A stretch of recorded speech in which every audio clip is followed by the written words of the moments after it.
আমিও বাসা থেকে বের হয়েছি আর দেশেও গন্ডগোল শুরু হয়ে গেল। তুচ্ছ ঘটনাকে কেন্দ্র করে মানুষ মারা গেল। কিছুক্ষণের মধ্যে পুরো শহর একদম থমকে গেল। জীবনের প্রথম ননদের ডিজাইন করা ড্রেসের মডেল হলাম, আর আজকের দিনে এত কিছু হইতে হলো। আসসালামু আলাইকুম। আজকের দিনটা আমার জন্য খুবই স্পেশাল ছিল। আমার ননদ আমার জন্য খুবই শখ করে থ্রি পিসটা বানাইছে, সাথে ইয়াররিং এন্ড হ্যান্ড ব্যাগও ছিল। আজকের দিনটা যেহেতু অনেক স্পেশাল, এই জন্য স্পেশাল ভাবে আমি একটু সাজুগুজু করতেছিলাম। ফার্স্টে যখন আমি এই লেন্সটা পরি তখন আমার চোখে একদমই স্যুট করতেছিল না, চোখ দিয়ে পানি পড়ে যাচ্ছিল। দেন আমি লেন্সটা চেঞ্জ করে নেই। যেদিন দেখবেন বেশি সুন্দর করে সাজতে যাবেন, যেদিন স্পেশাল ফিল করাতে চাইবেন, সেদিনই দেখবেন আপনি মেকআপটা সবচেয়ে বেশি খারাপ হবে। আমার ননদের ড্রেসের সাথে আমাকে ইয়ারিংও বানাই দিছিল যেন আমি ম্যাচিং করে পড়তে পারি, বাট আমার লাগটা এতই খারাপ। আবারও আমার এক কানের ফুটা বন্ধ হয়ে গেছে, যার কারণে আমি আরেক কানের দুল পড়তে পারলাম না। আপনারা যদি আমার মতো এরকম কাস্টম করা স্টিচ 4 পিস নিতে চান তাহলে এক্ষুনি নক করুন এসে স্পার্কেল ফেসবুক পেজ। এই 3 পিসটা যদি আপনারা নেন তাহলে কিন্তু সাথে ম্যাচিং করা ব্যাগ ও ইয়ারিংও পেয়ে যাবেন। আমরা বাসায় থেকে মমইনে যাওয়ার পথে মাটিডালি রোডে হঠাৎ করে খুব জ্যাম লেগে যায়। প্রায় 1 ঘন্টা যাবত আমরা এখানে বসেছিলাম। পরবর্তীতে জানতে পারলাম ভাইয়ের সামনে বোনকে টিচ করায় ভাই রেগে যাওয়াতে এটা নিয়ে অনেক হাতাহাতি হতে হতে ভাই এক পর্যায়ে মারা যায়। তুচ্ছ একটা ঘটনাকে কেন্দ্র করে একটা মানুষের জীবন নিমিশেই শেষ হয়ে গেল।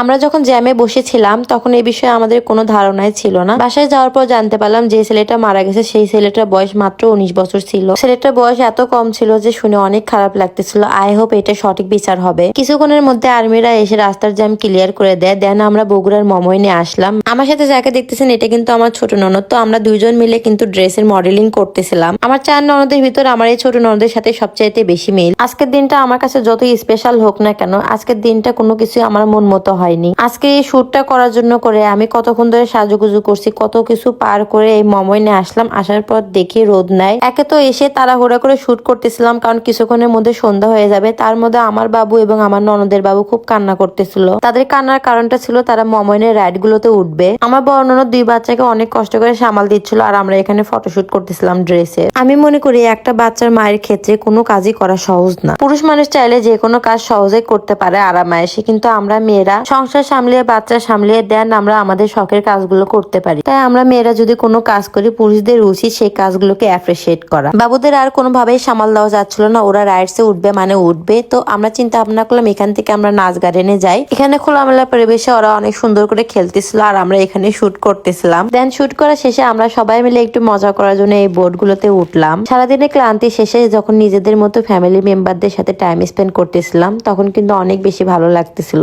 দেখবেন জীবনে যতই বন্ধু বান্ধবদের সাথে ঘোরেন না কেন, পরিবারের সাথে ঘোরার মজাটা একটু অন্যরকম হয়, অন্যরকম শান্তি পাওয়া যায়। অনেকদিন ধরে ফুচকা খাওয়া হয় না, রোডের পাশে বসে থেকে ফুচকা খাওয়ার মজাটাই আলাদা। আমার ফুচকাটা আসতে একটু দেরি হচ্ছিল দেখে সৌরভ আমাকে চটপটি খাইয়ে দিচ্ছিল। তো আজকের দিনটা আমার সারাদিন এভাবেই কেটে গেল। তো আজকের ভিডিওটা এই পর্যন্ত। সবাই সুস্থ এবং ভালো থাকবেন এবং আমাদের জন্য দোয়া করবেন। আল্লাহ হাফেজ।